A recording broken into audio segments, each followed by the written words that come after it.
left to chance. In the past, companies outlived people. Now, it's often the other way around. Jobs are less plentiful and less secure than they were only a decade ago. Many professions continue to undergo profound change. That's why I have examined Drucker's body of work through the lens of how it applies to the future. It required rereading and rethinking much of Drucker's output. It is not too much of an exaggeration to say that he was preoccupied with the future, or its cousin, tomorrow, and it was a focus of a considerable amount of his writing.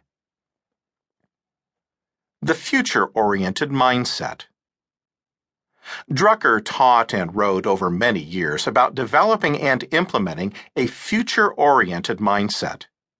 In Create Your Future the Peter Drucker Way, I have attempted to tap into this mindset and organize it in a way not only to draw out his best lessons, but also to direct those lessons toward work you can apply now, inside and outside the workplace. The audiobook helps to answer the question, what do you need to do right now to help secure a better tomorrow for you and those close to you? The identification and application of the core elements of this mindset are one of the organizing themes of this audiobook. The audiobook provides an approach, framework, and guide to make the most of the present to ensure a bright future, both personally and professionally. It helps you to embrace change by focusing on possibilities, while not minimizing or ignoring problems or difficulties.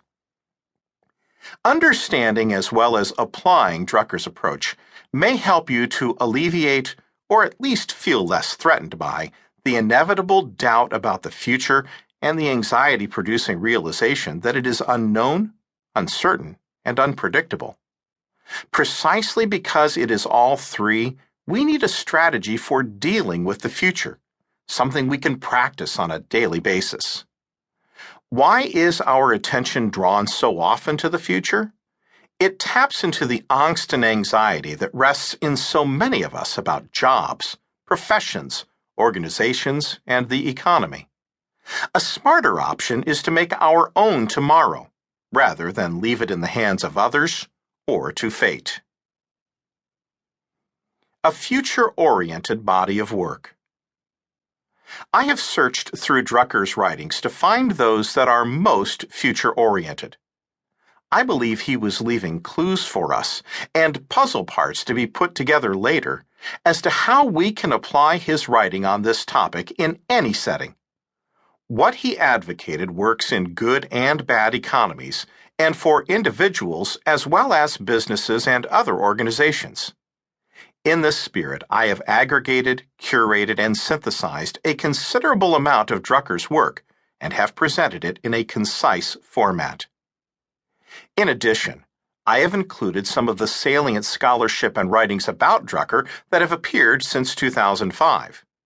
This is a growing body of work that has appeared in books and articles, on websites, especially from the Drucker Institute, and at events such as Drucker Day, on the campus of the Peter F. Drucker and Masatoshi Ito Graduate School of Management at Claremont Graduate University in Claremont, California, and the Drucker Global Forum, held annually in Vienna, the city of Drucker's birth.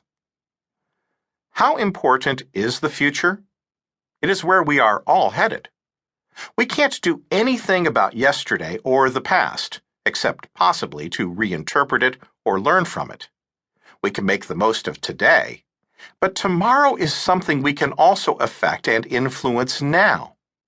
Leadership luminaries Jim Kouzes and Barry Posner have said that a defining ability for great leaders is to create a vision for the future and help their followers get there. In their 2010 book, The Truth About Leadership, they advise that you have to spend more time in the future. One of Drucker's central profound insights was that the future represents almost a way of being, a mindset and an approach that should be ever present in our thoughts. It can be seen in many of his book titles, such as The Future of Industrial Man, 1942, America's Next 20 Years, 1957,